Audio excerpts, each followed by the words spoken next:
Salut! On va refaire encore un peu de langue des oiseaux vite vite là. Je ne veux pas trop faire des longues vidéos tout le temps parce que je sais que c'est pas tout le monde qui aime ça quand c'est long. Je vais faire ça vite parce que pour une raison que je comprends pas, à chaque fois que je fais des vidéos et que je les publie, mon téléphone surchauffe. Fait que je suis obligée de sortir le ice pack puis de mettre ça là-dessus, mais là ça a un impact après sur mon écran. Donc, je voulais parler des ustensiles parce que nos us et coutumes sont importantes. Là, je ne mettrai pas mes lunettes parce que c'est pas grave, je suis pas en train de lire, mais je vois pas très bien. Nos ustensiles, ça fait partie de nos us et coutumes qui font une grande différence sur notre bien-être, notre bonheur puis notre qualité de vie. Donc, ici, j'ai viens de finir de cuire mes œufs, fait que là, j'en ai sorti un avec ma cuillère en bois, puis je vais le manger. Mais je voulais dire quelque chose à propos du mot ustensile. C'est que oui, ça parle de nos us, nos usages et coutumes. Mais qu'est-ce que ça nous dit d'autre? Ben, c'est que vu que tout est question de fréquences électromagnétiques, vu que tout a une incidence sur notre champ électromagnétique, les ustensiles qu'on utilise, on l'a lu là, dans notre livre sur l'argile, les ustensiles qu'on utilise vont avoir un impact sur la tension. Tension. Tu sais, en électricité, la tension, ils disent danger, haute tension, blablabla sur les panneaux. Ben c'est ça, c'est que la matière utilisée dans la cuisine va avoir une incidence sur la tension électromagnétique de nos aliments. Fait que sur le champ de rayonnement, donc c'est pour ça que c'est important de considérer l'idée de peut-être sélectionner, choisir des matières le moins métalliques possible, ou sinon ça c'est un autre sujet qui va être exploré, la qualité des métaux. Il ne doit pas en avoir ben qui sont vraiment bons pour nous quand on touche à l'eau avec nous, parce que tout passe par l'eau. Hein. L'influx ionique, on est des êtres bioniques, on s'implante sur l'air de la Tartaria, la grande Tartarie.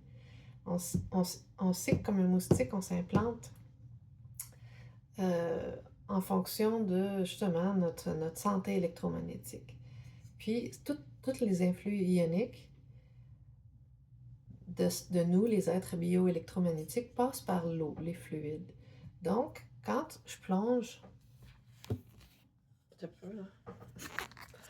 Quand je plonge ma cuillère dans l'eau, il se passe quelque chose d'invisible à mes yeux, mais ça va avoir une incidence sur la tension électrique du fluide.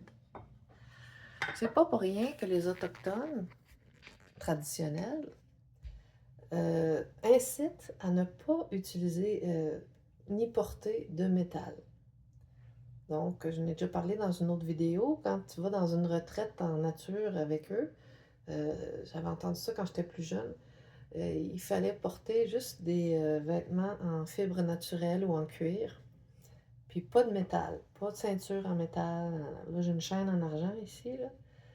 Puis il faut porter ce bijou-là avec une chaîne en argent.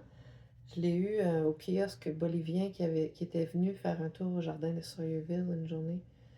Je n'embarquerai pas dans l'histoire, là. Mais considérez d'utiliser du bois, puis aussi pour manger ou pour tremper dans le pot de miel du bois plutôt que des ustensiles de métal. Parce que nous, chaque individu est comme la lettre I, et debout à la verticale, on est doté d'influx ioniques et d'esprit.